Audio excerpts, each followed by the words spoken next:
Jamaica. Today is Tuesday, November 11, and we're here for another press briefing to give you some updates on. They want to take two.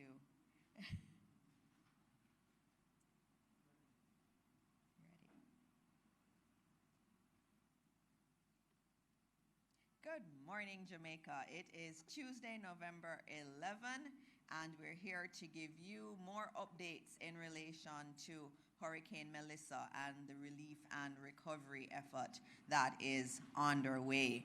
We have a lot of very important guests here today, and I want to thank them for being here. I know how hard everybody is working. I want to acknowledge the Honorable Desmond McKenzie, our Minister of Local Government and Community Development. Also the Honorable Darrell Vaz, our Minister of Energy, Telecoms and Transport, and both of them are co-chairs of the Cabinet Subcommittee responsible for the relief efforts.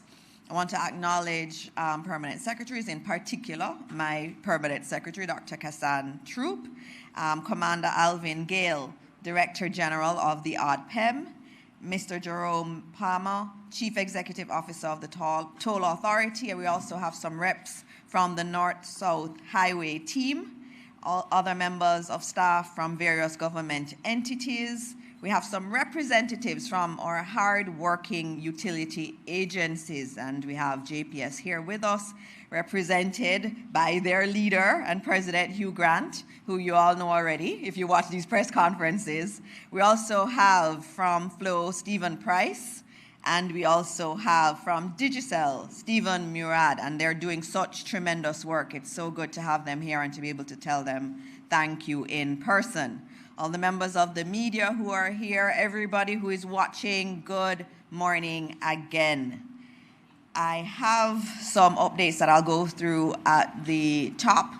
We did have a cabinet meeting yesterday, and there are some details from that will come out in the presentations. Anything that has not come out, at the end I will put them in. I will interject and just give you those updates coming out of cabinet.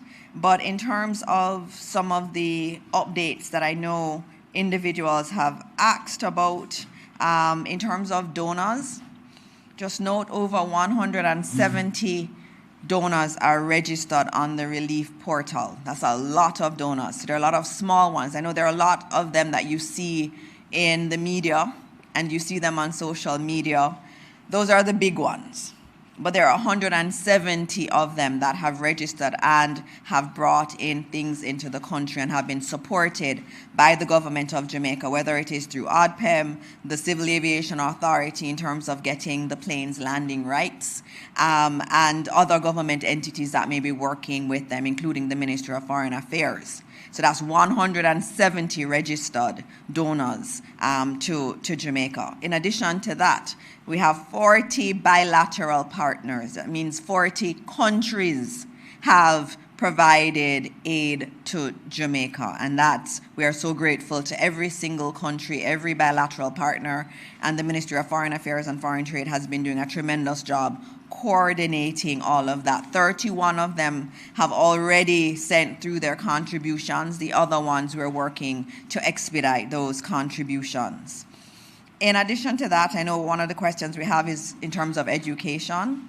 I'm very happy to note, PS, that 526 schools were open.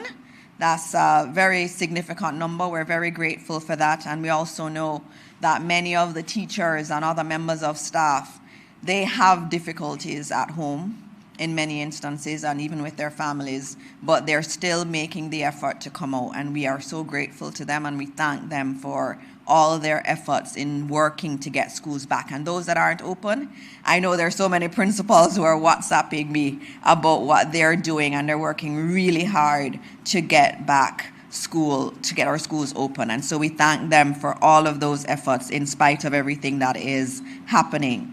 In terms of donations on the Support Jamaica site, I'm just giving you those that have come in via credit card up to 8:07 this morning. The total was US $1.08 million plus an extra 53.218 million Jamaican dollars in donations on that portal. There are donations that come in directly to the account, and so at our next briefing on Thursday, I'll be able to give you the total that has come in via direct deposit to the accounts. What I've given you is just for the credit card transactions. Minister Samuda is not able to come to give the water update, but what I will note is that 72.6% of customers have had their water restored. They are working really, really hard. I know Minister Samuda this morning was looking at how quickly he could get Great River up, and the NWC has advised me that they are expecting to get Great River up by this evening, which is a great, great thing, because we know that facility is important to getting water into St. James and Hanover. So that's very, very critical. It's one of our biggest systems that we have. In addition to that, Minard is the other big one that they're working to get up. And once we get that, those two are up, we're at 85% of the population having water, which is a really, really big milestone. And I have to congratulate NWC and Minister Samuda on that. In terms of other updates, volunteers, there are almost 4,000 volunteers as at 7 a.m. It's 3,921 volunteers on the site. The ministries will be using them, especially as we get to the Clean Up Jamaica exercises. We'll be using a lot of volunteers there, and we will also use them in our own work in the Ministry of Education. And I should note, it is Youth Month, and one of the things we want to do for Youth Month is to empower young people to give back and to serve our country during this month. And so we'll be facilitating a lot of that through the Ministry of Education, Skills, Youth, and Information. All right, the last update I'll give is the sad one, which is in relation to the number of deaths coming out of this hurricane. And the numbers that have been confirmed, and just noting these have been confirmed by the JCF, so they have investigated and they have concluded that these deaths were associated with the hurricane, and they have done so in conjunction with the JDF. And so the total confirmed fatalities coming out of Hurricane Melissa now stands at 45. And I'll go through parish by parish. Hanover, 2. Westmoreland, 15. St. James, 6. Trelawney, 2. St. Anne, 1. Portland, 1. St. Elizabeth, 18. So that's a total confirmed of 45. In terms of postmortems, they have been able to conduct 33 postmortems to date, and there are some that they're waiting to do the postmortems on. And so that is the confirmed number. The confirmed number is 45, and I know those are 45 families that are hurting deeply, really, really hurting. And so as we look at that number, we pray for those families. We pray that God will comfort them. It's a hard time. It's a hard time to deal with the death of a family member, plus be dealing with the aftermath of a hurricane. And so I ask all of Jamaica to please pray for these families as they traverse this very, very, very difficult time. As this number changes, I will get back to you and we will give you the latest numbers that we do have. And with that, I will now move to the updates from our guests who are here. And first up is ODPEM, Commander Gale. You are first up.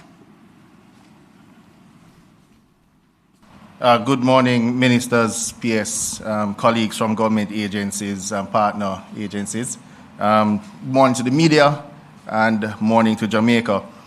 The ODPEM continues to coordinate a multinational, multi-agency relief operation post-Hurricane Melissa.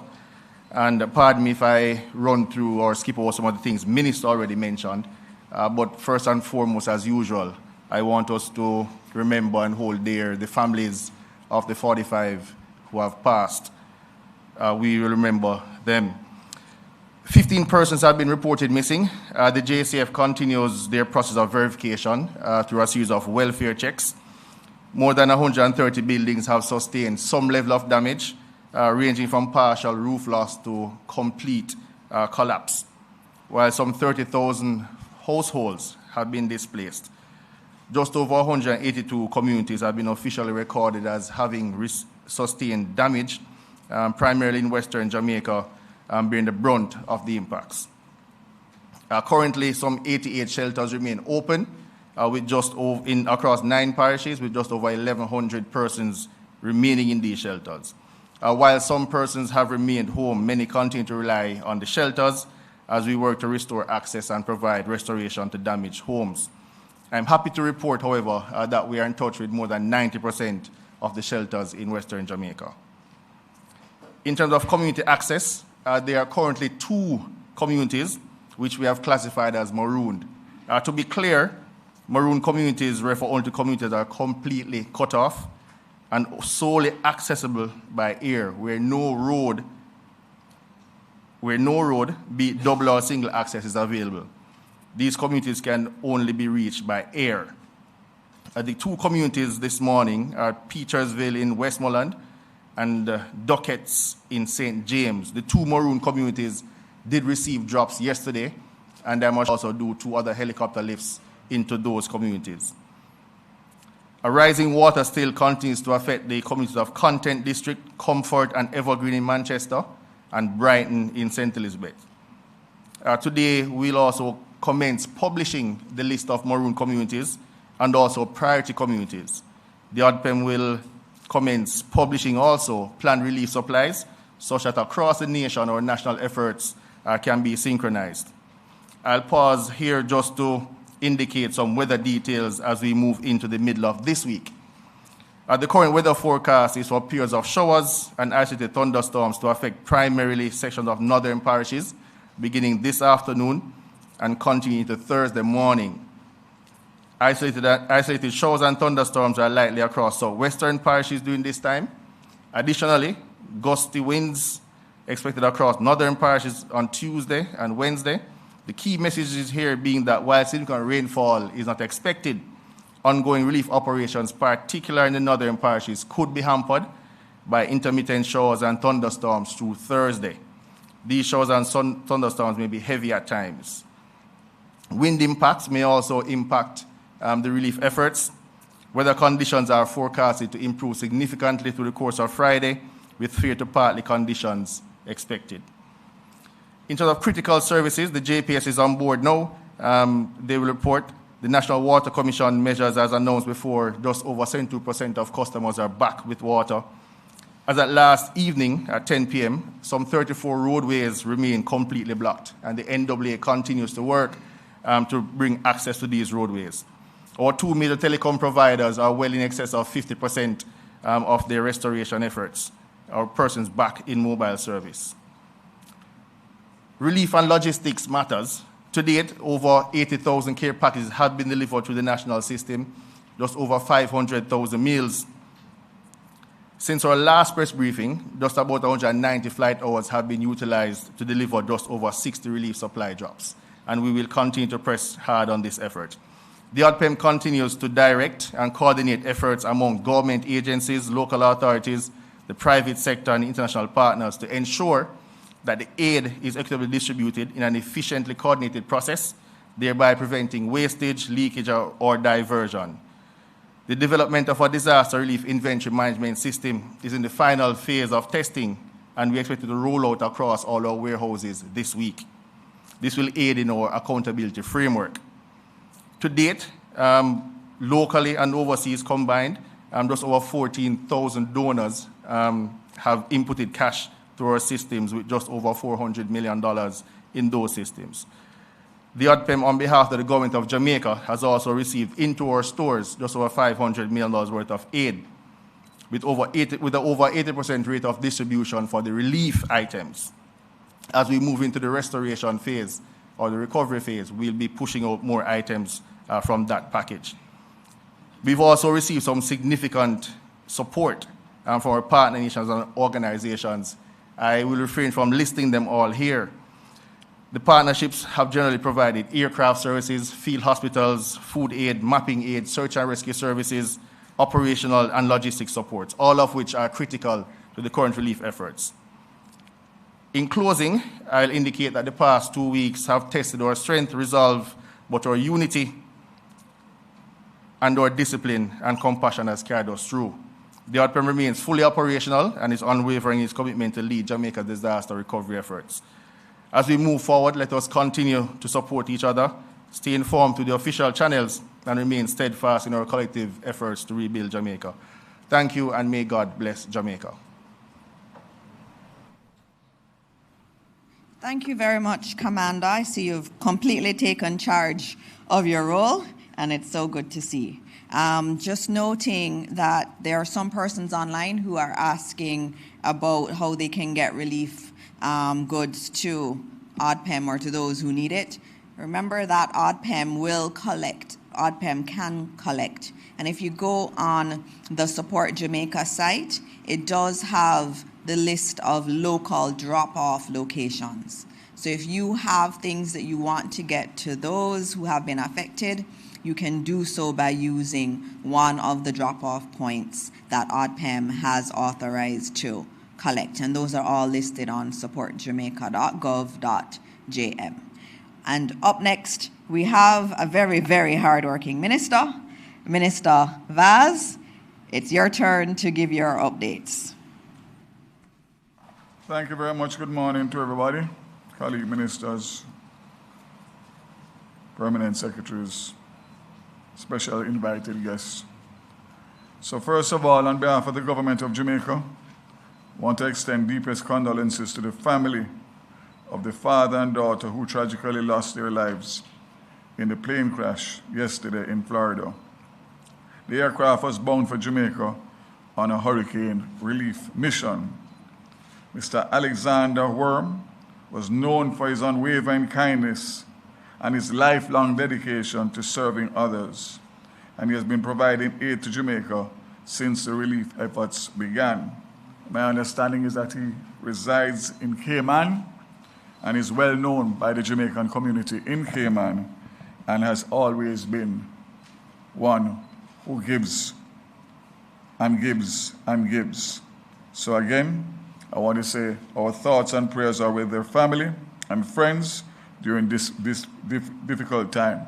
I understand, based on confirmed reports, that himself and his daughter were tragically lost in this accident. And to state that despite the established process, we have landed several relief flights and would have landed this one in good faith based on its mission. As announced on Monday, November 10th, a new protocol has been implemented to ensure that all humanitarian and emergency response vehicles can move swiftly through the island's toll corridors to deliver essential supplies, personnel, and assistance to affected communities. Under this arrangement, all ministries, departments, and agencies, non-government organizations, charitable entities, and international partners and private citizens engaged in humanitarian work are required to submit a written request for toll access to the Toll Authority of Jamaica. Of course, that will be publicized on social media and in traditional media with exactly what is required. Request should be submitted via email to the toll.authority@mtw.gov.jm or to the Managing Director, Jerome.Palmer, that's Jerome Palmer, @mtw.gov.jm. I want to make it very clear that we will be working closely with ODPEM, but we don't want to burden ODPEM. So the Toll Authority will take responsibility based on the criteria set by ODPEM and handle the day-to-day issuing of these passes. My understanding is that a pass will be approved within hours of receipt, and I'm hoping that the toll concession operators will have a system in place where obviously discretion can be used based on situations that may arise on the ground at the actual toll.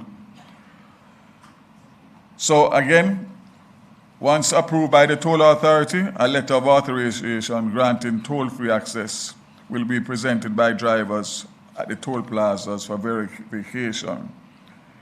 Members of Parliament will also receive toll exemptions to support recovery efforts, and each MP will provide his vehicle details and the driver's name for the toll authority to be able to issue the access authorization. Temporary toll access protocol will remain in effect until government recovery and relief operations are complete. So I know that we reinstated the toll on Monday, and of course I saw the pictures last night of obviously some of the toll booths that were very, very congested because obviously of the transition, persons not realizing that it was reinstated and being asked to pay. Some didn't have the money, and it caused significant delays. So I'm hoping that that will be streamlined going forward today. Airports, both Sangster and Norman Manley International Airport, continue to operate steadily, maintaining consistent flight activity since reopening on October 29th. Between October 29th and November 10th, the country's airports collectively handled 1,138 flights, including 499 commercial passenger flights, 369 cargo flights, relief and military flights, and 270 private flights. Of these, Norman Manley accounted for 578, while Sangster 369, reflecting strong recovery and sustained air traffic to support both commercial travel and ongoing humanitarian operations across the island. I really want to stop to say that we need to process that. 1,138 flights in the height of the first 2 weeks of a Category 5 hurricane. Thanks to everybody who worked with me to make this happen, the airports and all of the handlers and everybody else, Jamaica Civil Aviation Authority, Airports Authority. It's a feat that must be commended. One bit of good news that I just got while coming here, which I know will be received well, and must congratulate the JPS. The Montego Bay Airport will receive electricity later sometime today. That is huge because it will allow them now to go into full operations in the shortest possible time. Also want to say that the sea freight cycle has started. You would have seen on social media that picture of those containers passing through by Lime Key and Main Key on the weekend. That would have been the first cycle of shipments that would have arrived. I'm yet to get the details, but I can tell you that it is mixed with commercial and relief supplies through containers. And I expect that to ramp up in the days and weeks to come, which means that our relief efforts will now be two-pronged, both air and sea. Of course, sea being able to carry much more. So that also is very, very, very good news for Montego Bay. Of course, if the airport is going to get back light, and I suspect that other areas will start to get back, but I'll leave that to the JPS. But that is, in the scheme of things and what I saw in Montego Bay, JPS must be commended on that feat. Telecommunications update. The Universal Service Fund continues its community Wi-Fi rollout for communities. Bethel Town and White House in Westmoreland, Huntley in Manchester, and Lucy in Hanover have public Wi-Fi access. Work is ongoing today in Petersfield, and by the end of the week, additional installations will be completed in Malvern, Silo, Hopewell, Darliston, Grange Hill, Montpelier. The mobile Wi-Fi unit will be in Lacovia, St. Elizabeth today, November the 11th. Again, huge for those affected communities being able to have access through free community Wi-Fi through the Universal Service Fund under my ministry, and we will continue to roll out, especially in all of those affected areas.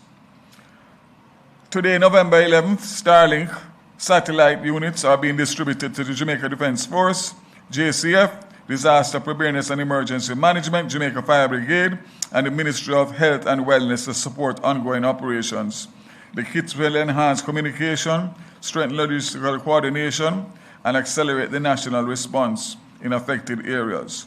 Again, Starlink has a team here from their head office working with us, and I would like to say that aside and apart from the 400 Starlink that were made available by Starlink head office and 200 that have been distributed by Medicorp, one of the charitable organizations, and another 100 given to government by other donors, we would have had 700 Starlinks that would have been distributed within the last 7 days. Again, I want to remind everybody the Starlink is of no use unless you activate it and connect it. And our ability to get more will be based on that.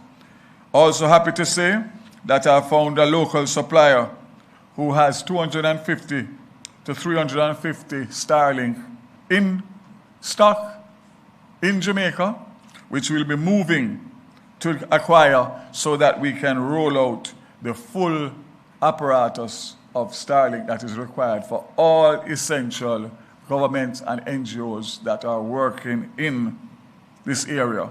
So we don't know the number yet. We're still compiling, still waiting on information to come. But the plan is between Starlink and the 2 telcos to be able to have those 5 parishes covered fully in terms of telco services in the shortest possible time.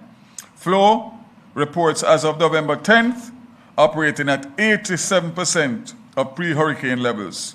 Significant strides have been made across the island, and recovery efforts are also advancing steadily. Clarendon has 75% of the sites, Manchester 58, Portland at 48, and despite considerable challenges in the west, major progress is being made. St. Elizabeth now at 26%, St. James 25%, Hanover 27%.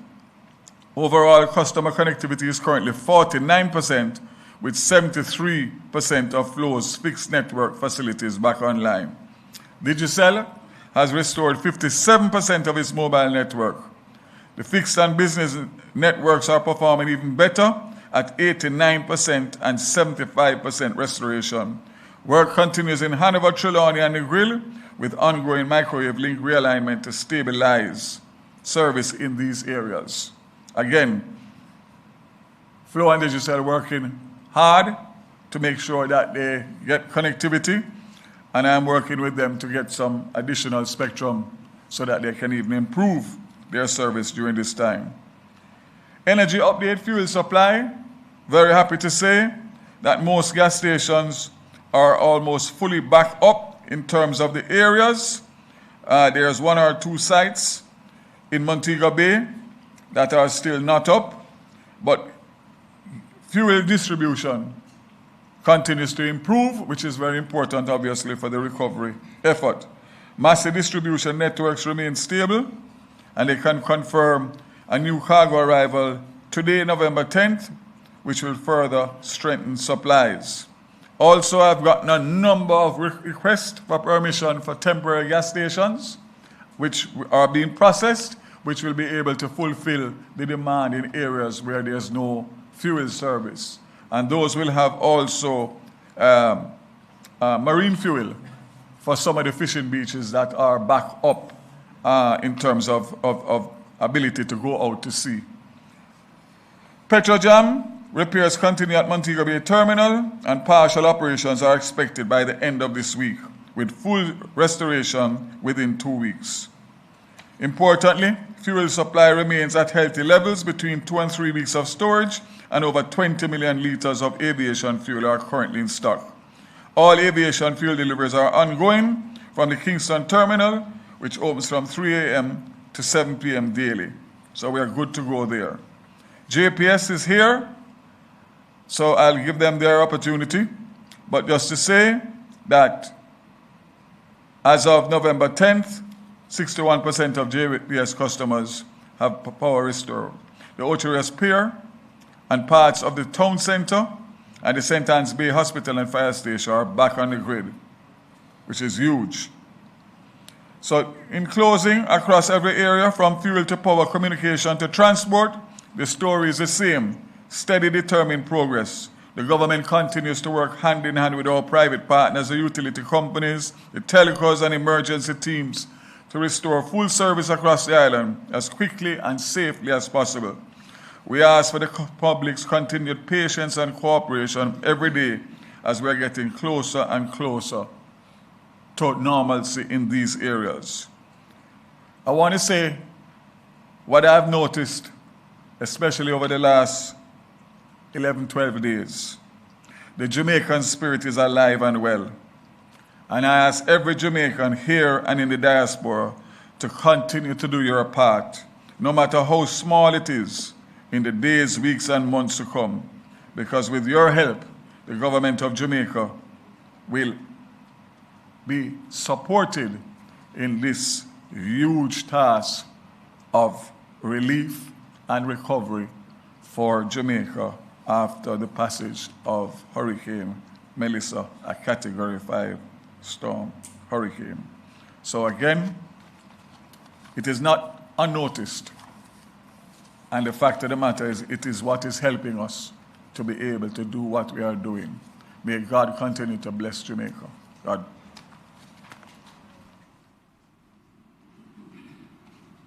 Thank you very much, Minister. Those were a lot of very comprehensive updates, and I hope that everybody was listening, because we got some very important information, things that give us a lot of hope. And it was so good to hear about the telecoms and infrastructure and what has been done by Flow and Digicel. Thank you. Also, in terms of JPS, thank you. The airport being able to have, the Montego Bay Airport being able to have electricity is a big deal. And so we do thank all the teams that are working, and they are working hard. They're working nonstop. When you go across Jamaica, you do see JPS, you see Flow, and you see Digicel. I remember seeing some gentlemen with their Flow shirts on near to Holland Bamboo, and they were hauling all of that wire, whatever it was. And it was really heavy. You could see it was really heavy. And they were doing it, and there was just joy on their face. And I stopped to speak to them, and they were just so happy to be able to help where they can. And that truly, Minister Vaz, as you said, is the Jamaican spirit, where we're all doing what we have to do in order to support those who need the support. So thank you again for being here, and thank you for all the work that you're all doing.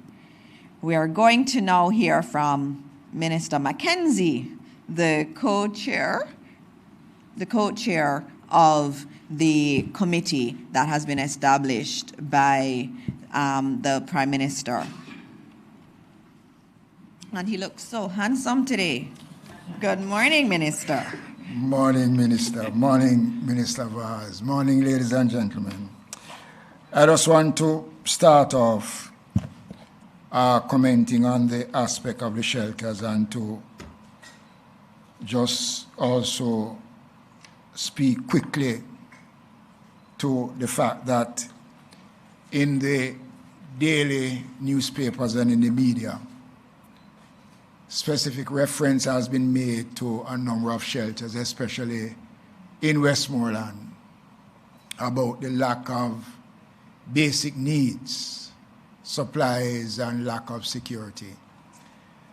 I just want to give the country the assurance that all the shelters that was outlined by the new Director General of ARDPEM is fully equipped, not just with food supplies, but with adequate security, water. I must point out that one of the problems they are experiencing at the shelters is that during the days, a lot of people go to the shelters. They don't actually stay at the shelters, but they go to the shelters during the day. So when one goes there, they find this huge crowd. It is not because the shelters is overcrowded. We have been working closely with the ARDPEM and the municipal corporations to ensure that all the shelters have the requisite needs as we get down into the thing. The numbers have reduced. Next week, we'll be putting some 300 workers of the Youth Summer Employment Program to go into the affected areas to do an actual count of the numbers of persons in the shelters. And once that is done, we will take a determination how many shelters will be closing down or how many shelters must remain in operation. So I want again to dismiss the mischief that is being made, that the government is not doing anything about the shelters. It is not true. There was a big story about a rape case in Montego Bay following detailed investigation. In this room last week, the question was asked of the Prime Minister. There is no truth to any such story, and I want to put that to rest. The other area that I want to touch on is the backlog of garbage collections and the debris as an effect of the hurricane. I had announced the National Cleanup Campaign, which I will speak to next week, not this week. But just to say that the National Solid Waste Management Authority have been engaging more trucks, more contractors. They have been working 24 hours around the clock in the affected areas to reduce the backlog of garbage collection. I am urging the country to be a little bit more considerate. You know, we are disposing of the waste.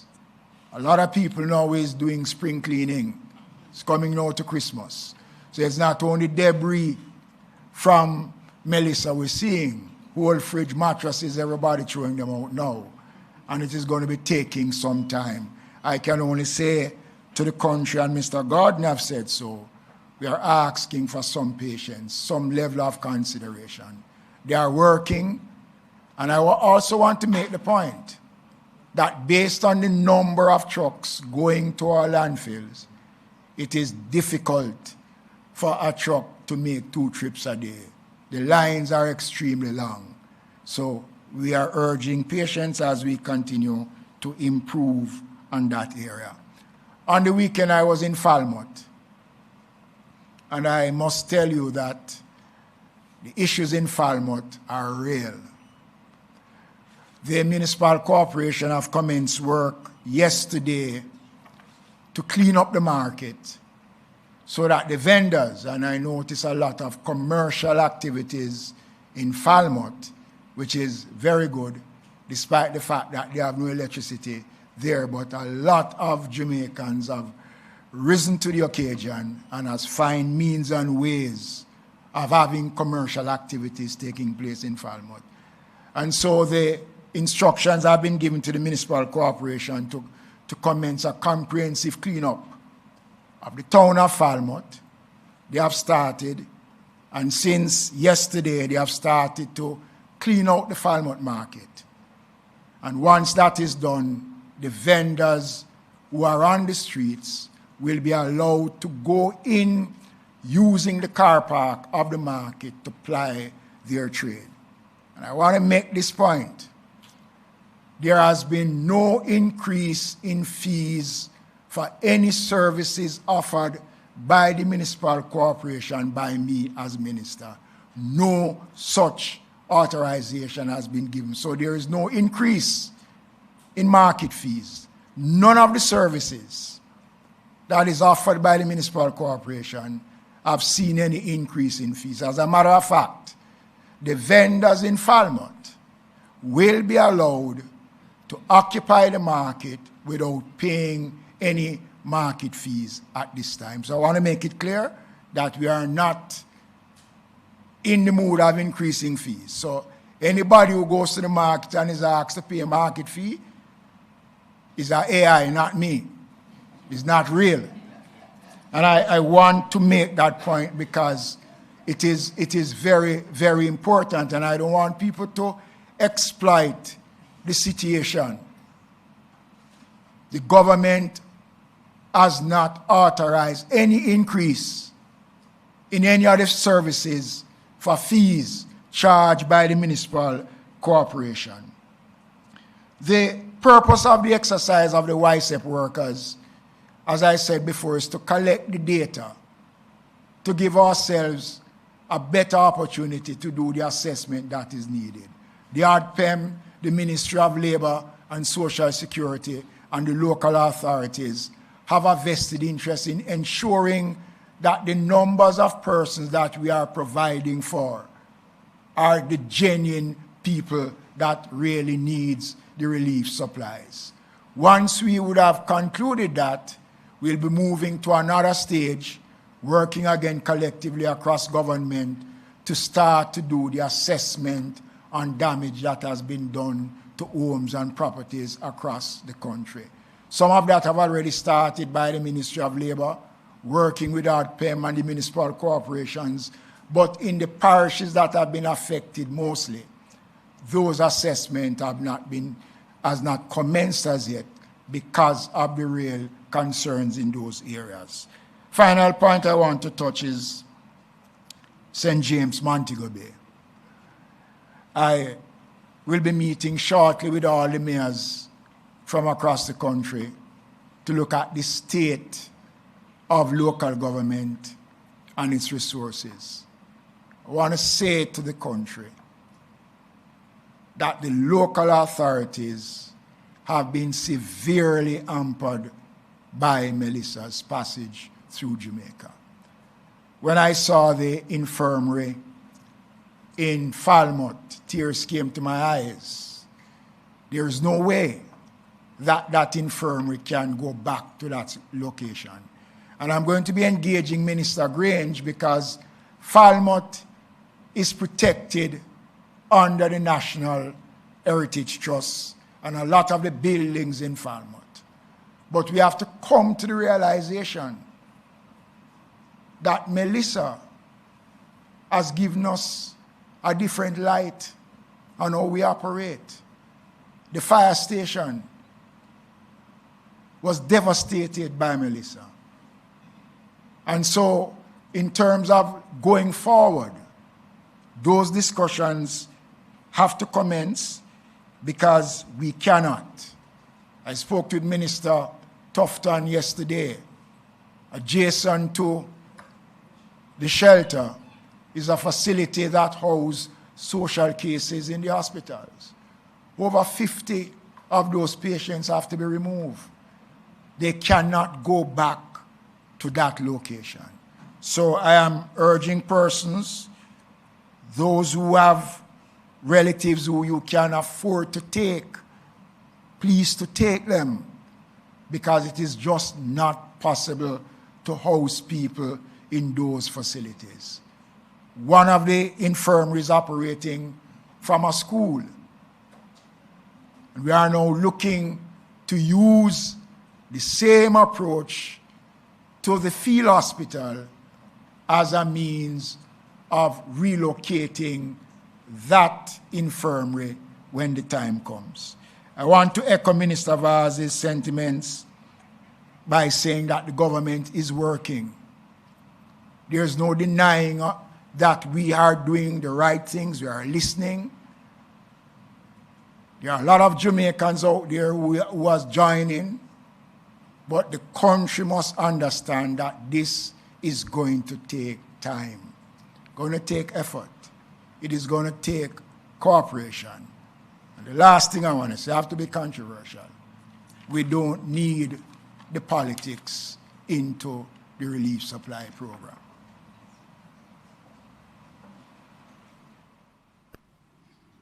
Thank you. Thank you very much. I know JPS has to come, but I'm almost at 11. And for those of you who know, what day is today? I'm a teacher, you know. Class, what day is today? Today's Tuesday. Yes, it is Tuesday. But today is Remembrance Day. Only Minister Vaz is going to get the prize today. And I'll have a lollipop for you, Minister Vaz. So today is Remembrance Day, and that's why we're wearing the poppies. And for those of you who remember, class, Remembrance Day is a day where we honor members of the armed services who have died in the line of duty. It's an important date celebrated across the Commonwealth. There are many Jamaican men and women who would have served in World Wars I and II. And so today is a day that we honor them. And usually, why is it today? It's for you to remember in your history books, look it up. The armistice came into effect, which is kind of like the ceasefire and the ending, came in effect the 11th hour of the 11th day of the 11th month.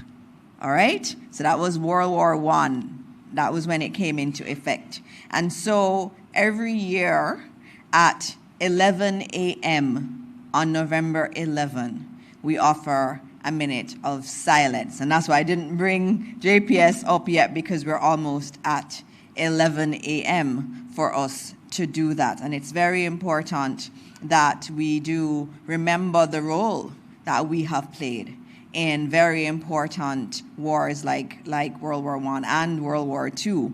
And Jamaican service were really important members of the armed service at that time. And so today is one of those beautiful days where we can celebrate, and if you see any member of the armed service too, it's an opportunity to tell them thank you for what you have done and for your service. And so we're at 10:59, and I know my other watch says 11. So given that it is 11 a.m. on the 11th day of the 11th month, I ask you to join in a moment of silence to remember those who lost their lives. Please stand.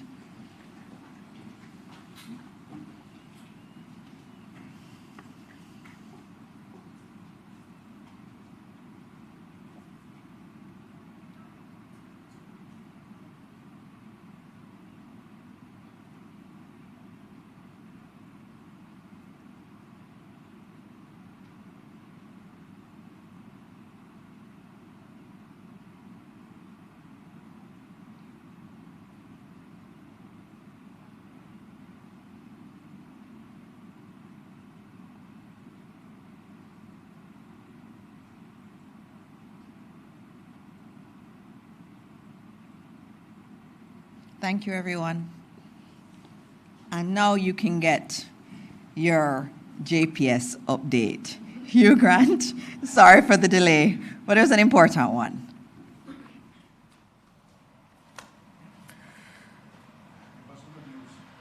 Good morning. I will give you the good news, Minister. Thanks for that. Of my base. I'll start there. Good morning to all ministers of government. Good morning to our partners. I'm particularly encouraged to see my fellow partners in the utilities, Stephen and Stephen. Thanks for the continued support and partnership. Members of the media, and to you, the people of Jamaica. Let me first start by saying a tremendous thank you for your patience, your resilience, and your partnership as we continue to build after Hurricane Melissa's unprecedented devastation.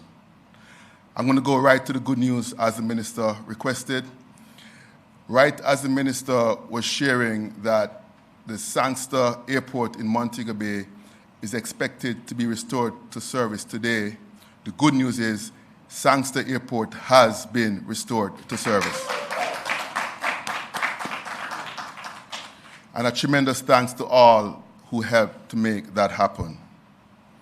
Today, 14 days after the passage of Category 5 hurricane, I'm pleased to share that we have restored service to 300,000 customers. That brings us to more than 64% of our customers now with power. This is a solid milestone given the scale of destruction that we have all seen. I had an opportunity firsthand this weekend to go to the western region. And let me tell you, it's a different thing when you see it in person than when you see it from a helicopter. It's truly a devastation, and our thoughts and prayers continue to go out to the communities, the families, and the loved ones who have been significantly impacted. We here at JPS stand committed to restore power as safely and as quickly as possible. And we continue to partner with local contractors and overseas contractors to help to facilitate that restoration. You may have recalled that I shared that prior to the hurricane, we brought in 71 overseas line workers. I'm pleased to share that since the passage of the hurricane, we have brought in additionally more than 200 line workers to help with the safe and timely restoration. In addition to that, we have also bringing in additional vehicles, bucket trucks, pole digging trucks that are expected to be here by this weekend. This will also be a key resource to help in expediting our restoration activities safely and timely. We're making steady progress in the eastern and central parishes. More than 95% of customers in St. Thomas, Kingston, St. Andrew, and St. Catherine are already restored. And right now, we are working on the unique challenges of various customers to facilitate restoration. The good news is there is no widespread community in these areas that are currently impacted. We are also making steady progress in the parishes of Clarendon, Manchester, Portland, St. Mary, and St. Anne, restoring critical services, including hospitals, water pumps, town centers, and key economic zones. We heard the minister shared that we are now in St. Anne.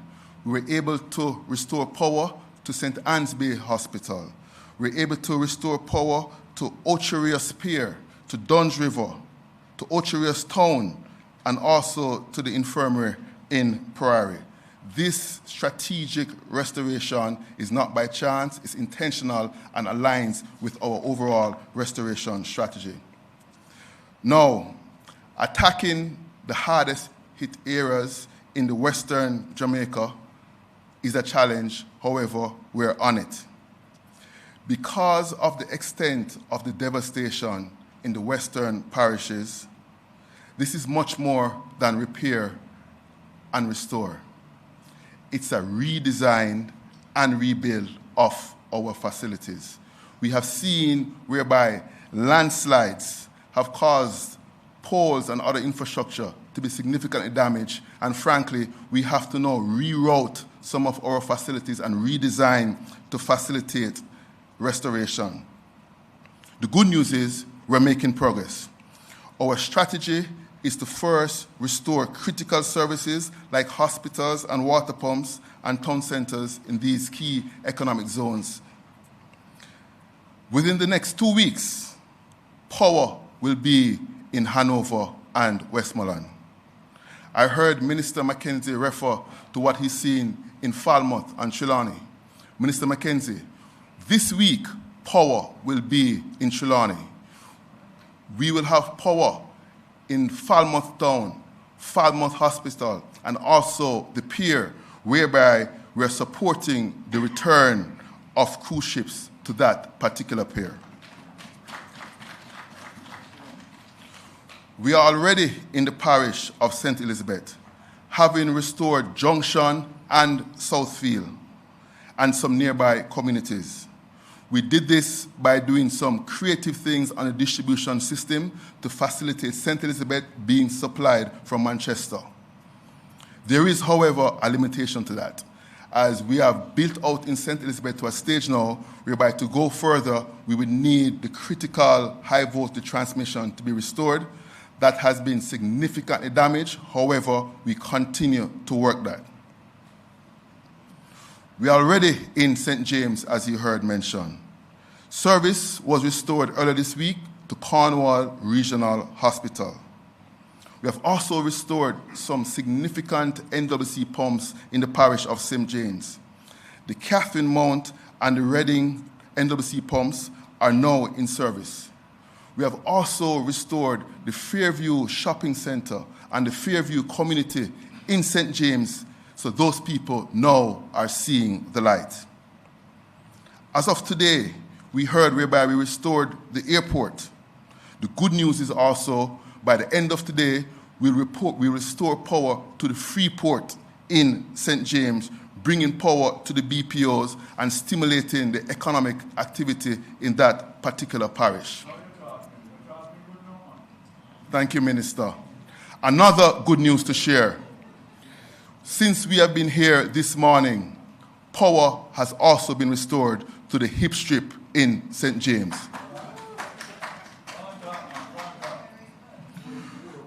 We know that those without electricity is asking the question, how soon will I be restored? I understand the inconvenience when there is no power. Some of our very workers here at JPS are part of the very communities that are significantly impacted. So I understand it. I get it. But be reassured that we are committed to be steadfast and strategic in our restoration activities. We are making progress in advancing our damage assessments. Frankly, some communities, we had limited or restricted access. That is now improving, so we'll only make greater progress with our damage assessments. As we make greater progress with our damage assessments, by the end of this week, I will be giving you more detailed updates in terms of restoration timelines and parishes and communities. My fellow Jamaicans, let me reassure you that JPS will not stop until we restore every community, every customer, and every business at this moment in time. Our teams are working 24/7, 7 days a week, under challenging conditions, frankly, in rain, mud, to safely and timely restore our customers. To our customers, to our partners, to the people of Jamaica, thank you for standing with us at this unprecedented time. Together, we are building back a stronger Jamaica. Thank you very much. Thank you. You notice I didn't stand up this time, Hugh. I gave you all your time. You know why? You're giving us good news. So when you come with good news, you get all the time you want. All right, thank you. And of course, we all know when JPS is back up, our water systems can come back up, and Flow and Digicel can get to have their service restored. And so we're all very happy for all that hard work that is happening. I just have 2 quick updates from our cabinet discussions, and one is actually sort of an answer to a question that's been sent in by a journalist about the traffic and the fact that there is so much congestion that's coming from persons going to find their families and friends in St. Elizabeth and Westmoreland and causing the tremendous traffic. In Cabinet, we did discuss it, and one thing that's being looked at, and there is not a final decision on, we're actually exploring the use of curfews overnight. So, for example, in Holland Bamboo, if you see it, there are parts of it that's single lane. That does cause a lot of congestion. The teams have to go in and clear away all of that bamboo. That cannot happen unless we have the space and the area clear for us to do that. And there are other roads that we do need that to have no cars on it for a period of time overnight. And so we're exploring having some periods overnight where we will not have traffic flowing in the areas so that that needed work can be done. But once that decision is taken, we will come back to you and let you know which roads, which areas would be affected so that we can clear things out so that you have smoother passage towards St. Elizabeth and Westmoreland. So that, look out for more information on that at our next press briefing this week. In addition to that, there's been a lot of discussions around temporary housing. There are several individuals and families that have been displaced because of the hurricane. Now, we have them in shelters, but that's not the best facility. And I've seen children in the shelters running around, and it's not the best environment. And so the government is looking at temporary housing facilities that can really honor the dignity of these people, because you want to think about it. You know, if we were in the same position, we would want to have a facility that we felt honored our dignity. And so whatever we want to do for ourselves is what we'd want to do for other people. And so as we're doing these discussions in cabinet, we are looking at something that is good for people, not just, throwing up something for individuals to go. And so those conversations are ongoing. We've already gotten some quotations in terms of what different options there are around the world. We're getting some international support in terms of what has worked, what has been used elsewhere. And so we're working through that. We do have cabinet continuing on Thursday and Friday, and so we will be looking at that and getting more information to you on the temporary housing solutions. The other thing that I needed to point out before we get to the questions was the National Days of Prayer. And the Ministry of Culture has noted that the National Days of Prayer will be held on Saturday, November 15, that's this Saturday, and Sunday, November 16. And this came out of a meeting with religious leaders where a national religious and faith-based hurricane task force was set up. We're a praying country, and we know prayer works. And so this was very important, and you'll get some more details on the National Days of Prayer that will happen this weekend from Minister Grange. All right, so we're going to now open up to the questions from our media partners who are here. And I'm just checking if there are any others online. All right.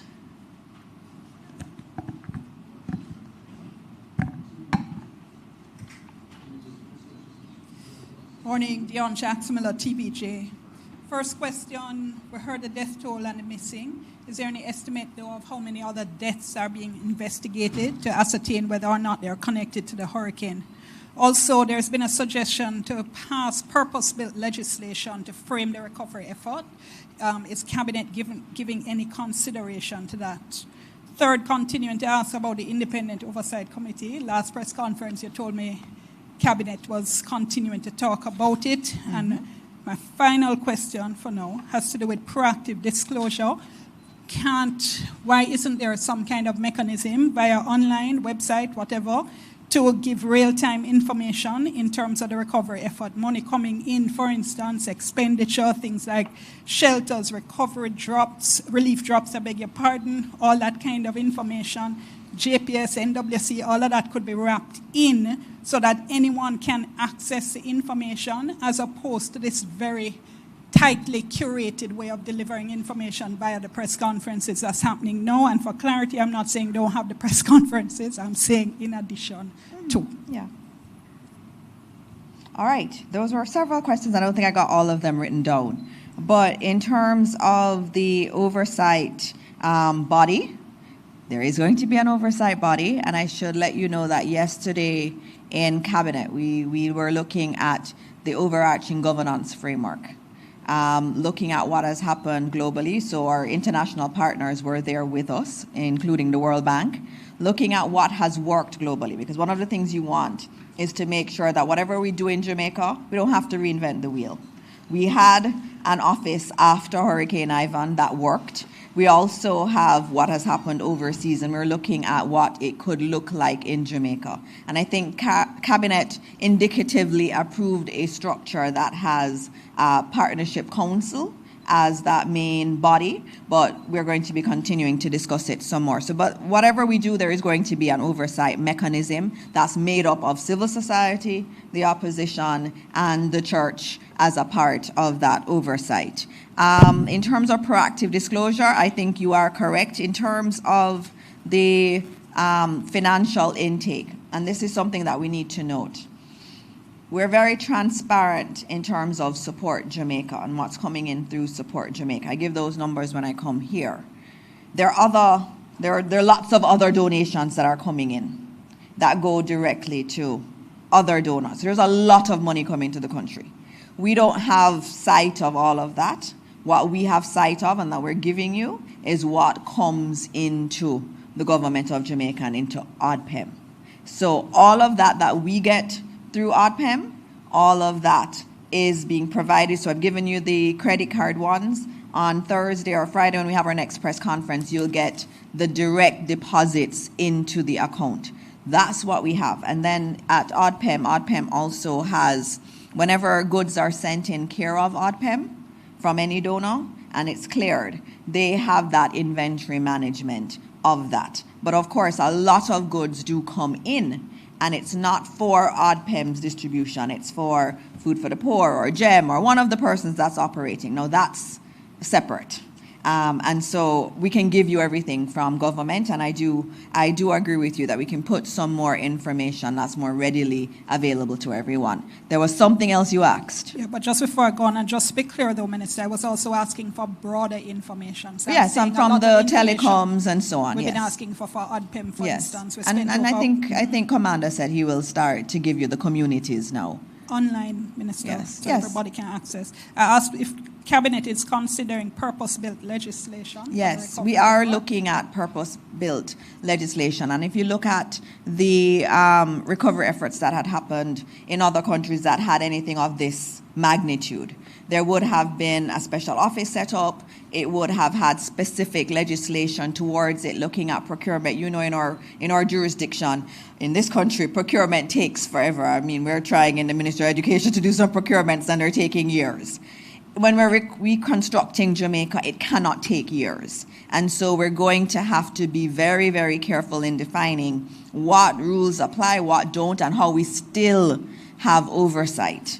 And so that is being worked on, and we believe in the next week or two, we'll have a submission in Cabinet, before Cabinet, to approve the drafting instructions for that special piece of legislation. And finally, if there's any estimate of how many deaths, other deaths are being investigated. I have that one for you. Under investigation, 9 other ones. Good morning, Jerome Williams from the Jamaica Observer. You mentioned about the consideration for temporary housing. Yes. My question is there a reason why that wasn't considered earlier, seeing that people would have been homeless for 2 weeks and counting? And also, is there a potential timeline that is being discussed as to when we'll start to see these temporary housing? Question for Commander Gill. You mentioned that there is projected rainfall started today in parishes in the north. Is there any consideration for any plans as it relates to people who are still homeless and people who are in flood-prone areas? All right, in terms of the housing question, I think the Cabinet has moved very quickly in terms of housing. The first thing you have to do is to do your assessment. You need to know how many people are affected. You need to know what the level of damage is. And so that is actually being done right now. So we have teams out that are doing the damage assessments. Some people can recover. And when you go across Jamaica, you see that spirit. There are persons who are, getting their zinc, finding back the zinc and putting it back on. And you have others who are doing temporary structures. And if you look at the numbers in the shelters, the official numbers, you see that those have been coming down. And so for us as government, we understand that there is a problem. Some people are working really hard to help themselves, and some can't. And you have to have that number of those who need the temporary facilities. You also need to know what size. Is it mainly single people? Is it big families? Some homes that have been destroyed may have had 3 or 4 families living on that one piece of property. So you have to do the assessments. And so what we've done now is to start to get quotations on a range of different kind of solutions for, maybe an elderly person who's living by herself versus a family that has several people in the home versus one that's more communal in living. And so we have those quotations, and we've been looking at what's the fastest way. And remember I spoke about dignity. You don't want, as we would say in Jamaica, you don't want any kind of solution. You want something that people feel okay going into and that they feel good about themselves. You don't want to just have them feel like they're just a charity case. That's not what we're about. We're about giving people decent houses. And so we're trying to marry that with how quickly it can be manufactured. And so I think we have some solutions that can be delivered to Jamaica within 30 days. And you want something that isn't going to fall apart when a heavy gust of wind comes or rain falls. So that's also important. I have heard people speak about tents. I mean, that is obviously something that every country that's gone through this kind of disaster has looked at. We've looked at it too, but as I said, we want to make sure that whatever we do is semi-permanent and that is actually structurally sound for those families to go in. Odpem, you have a question too. Yes. So I won't add to what Mr. Dixon indicated, but what I'll say is that we would have been monitoring the cold front coming from the north and a system that was coming from the south since last Thursday.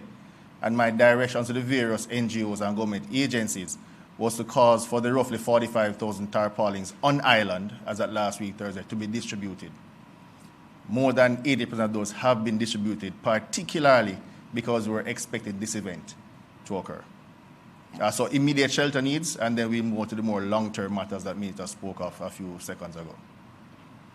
And also, I should just note that there is a lot of thinking happening, because this morning I would have seen in one of our groups that we have that we were pre-positioning some food supplies to areas where there is a risk of them being cut off again because of the rainfall that's coming. So there's concern about landslide, and so today we actually have helicopters out pre-positioning food just in case it happens. And so we're doing the best we can in terms of anticipating what's going to happen.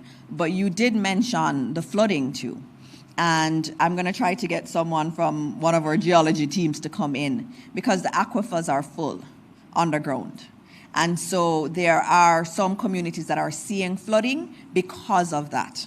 And there are other flood-prone areas that we know that the aquifers are really overfull, and they may actually start to see rising waters in those areas. And so we're going to give you some more information on that, because that's something we're also monitoring. All right. Where is our next question? Hi, good morning. Good morning. Abigail Bartley from Nationwide News. I have two questions. I was going to say, you don't look like Mahiri.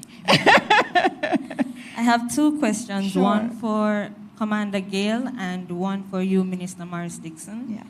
Firstly, for Commander Gale, you mentioned that you've received just over $400 million in cash donations. I wanted to know if that $400 million is in relation to pledges on the Support Jamaica platform or aid from foreign countries. And for Minister Morris Dixon, in your capacity as Education Minister, we've received some reports that schools in affected areas are not being lenient with some of their students who've been affected by the hurricane in terms of losing school supplies or uniforms. These schools are not allowing them onto the compound if they're not in uniform. So I'm asking if you've been made aware of this and if you can speak more about it. All right. The figures I've given are a combination of the $J and US dollar accounts on the website. All right, thank you. In terms of the schools and leniency, we have to be lenient with our children. They have been through a lot. And many of them, they lost their house. Their house may have leaked terribly, even if it's in Kingston. And we have to be sensitive to that. We need them to get back to their education. That's what is necessary. I looked over to my permanent secretary and she says she has seen no official reports of it. If you know of someone who was sent home because they don't have uniforms, please let me know so that we can treat with it in the ministry. We have to support our children. Our chief education officer is here. I know her. She's going to go find uniforms and she's going to call the principal and say, we need to support our children. And that is the stance we take in the Ministry of Education. And so if you see that happening, let us know officially so that we can deal with it. Right. Sarah, you're such a star. Let's hear the question this week. Good morning, everybody. I am with 18 Degrees North, Zara Burton, and I have 5 questions. The first one is regarding Prime Minister Andrew Holness. Last week, he said in a cabinet meeting that he was about to go to, there would be discussion of allocation of expenditures, and that Minister Tufton had put in quite a hefty bill, and you said under your breath as well that you also had your portion. I wanted to know if we could get a breakdown by ministry at this stage of the game, what the allocation of expenditures was at last week's meeting, and so what each ministry is working with. 2, as journalists and members of the public, it is particularly difficult sometimes to get information on expenditures and revenues coming in a timely manner. It's something we've complained about over and over again. The ATI Act has not yet been amended, even though we've been asking for years about it. I wanted to know if under this situation with Melissa, there are some sections of that act, specifically 2 things that jump out at me. The government agencies have a way of often saying that this is commercially sensitive information that they can't give out. 2, they often say, especially during COVID, for instance, when you ask for contracts from donors with COVID vaccines, that information is not available, or a legal opinion is being sought as to whether that information can be made available because there are some sensitivities in the Act and exemptions in the Act related to foreign relations, if it would compromise anything related to confidential information from international partners. We, I think, as members of the public, would want those items relaxed in the Act, the ATI Act, so that we can, in fact, get the information without those exemptions being considered for the purpose of this recovery and for accountability. All right. I'll come to ATI separately when you're finished, yes. Okay. All right, so that's number 2. Number 3, in terms of the IC Act, QCA database, that also has not been made public for some time now, some years. They also went to the Oversight Committee in Parliament. All right, go ahead, finish your question. Finish your question. Oversight Committee in Parliament to speak about the idea that there's a particular section of the IC Act which bars them from giving the QCA database on a quarterly basis as they used to do. Again, just wondering if anything can be done to relax that, any kind of emergency legislation that can come to the fore so that that can be relaxed, so that the QCA database can continue to be published, especially during the Hurricane Melissa period. That's 3. The 4th thing, you mentioned the temporary housing, and I wanted to know what kind of quotations and for what kind of housing are you considering at this stage? I realized that you said there are quotations being sought, and I also wanted to know, as a part B to that question, I know you mentioned the churches for the National Prayer Day. I wanted to know if the churches have also been approached about opening up maybe some of the dormitories they have for missionaries to house some of the people that are in fact without shelter. 5, the United States yesterday gave an additional US $10 million worth of aid. 22 million in total is the amount now. I just wanted to understand, because I was reading about Hurricane Maria in Puerto Rico, and one of the complaints in that jurisdiction, I realize it's a totally different situation in that Puerto Rico is tied to the US, but one of the complaints in that situation was that the United States mainland contractors got most of the contracts. just asking if in the U.S. case, if there was any kind of stipulation that any U.S. contractors would have to be hired in order to get this aid, anything like that that you could communicate with us, as well as any other international donor partner that may have made those kinds of indications. All right, thank you for your questions. That was quite extensive. Some I can answer, some I cannot at this point. All right, in terms of allocation of expenditure, what we would have done was each entity would have gone to cabinet and given their initial assessment of damage. And so agriculture would do it, education would. But none of us have finalized any estimates of damage. And so what we would have done was go and give our indicative amounts. So that was what would have been discussed. So there's been no full allocations as yet to us. Because what the Ministry of Finance has to do, you can think about it. Every single one of us is going with this big bill. Every ministry is. And every ministry has been affected. And so what has to happen is the Ministry of Finance has to figure out how much money it actually has, and then look at the requests that are coming in and then make decisions. It will say, I see you have asked for $2 million, but based on what we have and the need to share it, we can only give you $1 million. Can you work within this one? So it's a process that happens, and we're in the very early parts of that. My official numbers have not gone in because we've not finished our full assessment of our schools.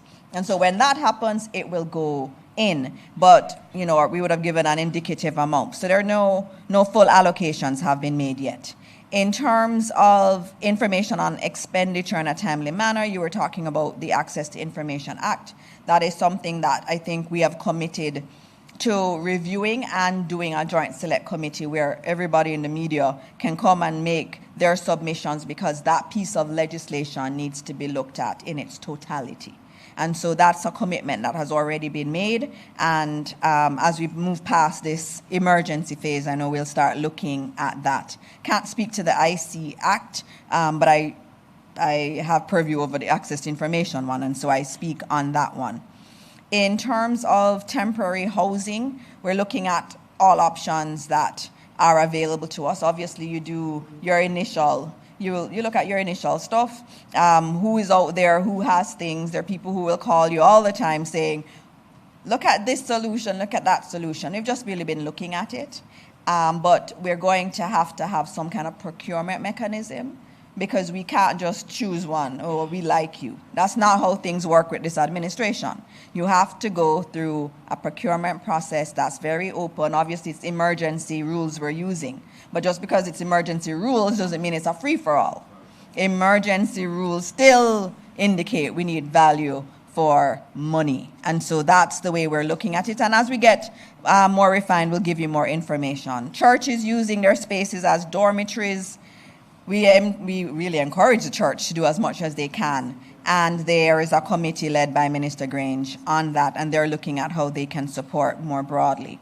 In terms of the aid from the U.S., we're very, very happy to get that visit yesterday from the Undersecretary and the commitment of $10 million more in aid. I know of no stipulation that says we have to use U.S. contractors as a part of that. This is aid that's being provided to us, and we've been very grateful for the aid, and I haven't seen it in any other jurisdiction either.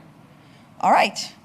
Just to make a point, please, sorry to interrupt you, Minister. The idea that the ATI Act will be reviewed, I was trying to say with the IC Act and the ATI Act, if in the same way that we've had to essentially activate emergency rules around procurement, I was wondering if there could be some emergency legislation regarding the ATI Act and the IC Act that is presented to the Parliament for discussion to relax some of the rules around it. That's all I'm saying. Okay, well, we're really focused on relief right now, and obviously as things emerge and as questions are asked, we do explore them and see if it is a possibility. But right now, the key thing for us really is getting food to people and getting shelter to people. And legislative changes are important, but that's not been the focus right now for us.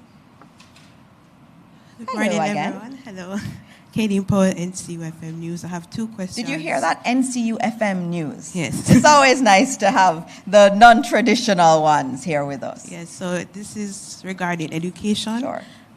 Are there any considerations for extending the school year? And what would that look like? And also, could you say if there are any specific international aid coming in specifically for, rebuilding schools and so forth? All right. Thank you for that question in terms of extending the school year. As you know, it is a requirement that we have a particular number of teaching days, right, in each term. And so that's obviously been affected by the hurricane. We don't make those decisions without consulting. So we do have to do our consultations across the system. Some of the children do need a mental break. So they do need their holidays, and our teachers need the holidays too. So we're going to do it in a collaborative manner. What I'm most concerned about are our children who have exams. So those who are doing PEP, those who have CSEC and CAPE. And so we're going to have to work through how we can give additional support even in the holidays for those children. So that's a very important consideration for us. And your last question? International aid specifically. Right, specifically for education. There are some entities that are looking at education now. Remember, most of them would have been about the immediate need. So they're looking at the relief effort, getting food to people, getting quick pieces of shelter, things that can be used for shelter. So that's been the focus. Right now we're moving into the recovery phase, which is where we get back going, you get your utilities stood up and you can go back to school. And so we're now starting to ask donors for things. And as we do our assessment, it becomes clear what we need. UNICEF has committed some things. They've said, for example, they could get us really heavy-duty tents if you need to have school in those facilities. So we have that. And as we get the assessments on the schools, we're going to go to the international community and ask for direct support for our schools so that they can be up and running more quickly. Thank you. Thank you, Madam NCU.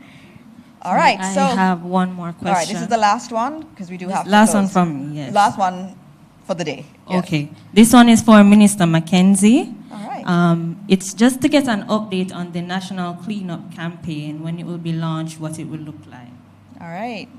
Minister.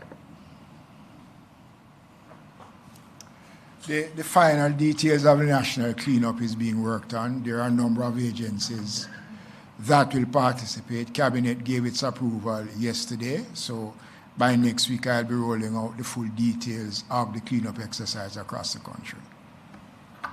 All right. Thank you very much, Minister. I think we are at the end of today's press briefing. As I said, we are planning another one, and we will put out additional updates as they become available on the hurricane.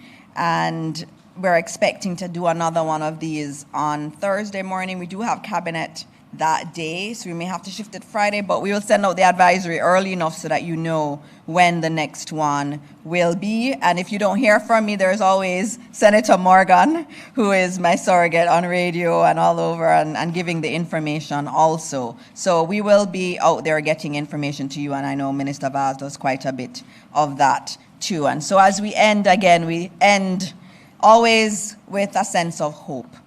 And today we got a lot of hope, especially when you heard from JPS today. And we're so grateful to you. And as I've been going around, you had issues with service. And Flo and Digicel, I see you working. You're working really hard, and we're seeing it getting better and better. And so we thank you. And then on the water side, to be able to get to 85% by tomorrow is a big deal. And so there's a lot of work being done by a lot of people who are also affected by this hurricane, and all we can say is thank you, thank you, thank you on this Remembrance Day, as we remember those who fought so bravely for our country. We also remember those who we lost during this hurricane. 45 special people. They were special to their families, they were special to their friends, and they're no longer with us. And that's a pain that we're going to feel for a long time.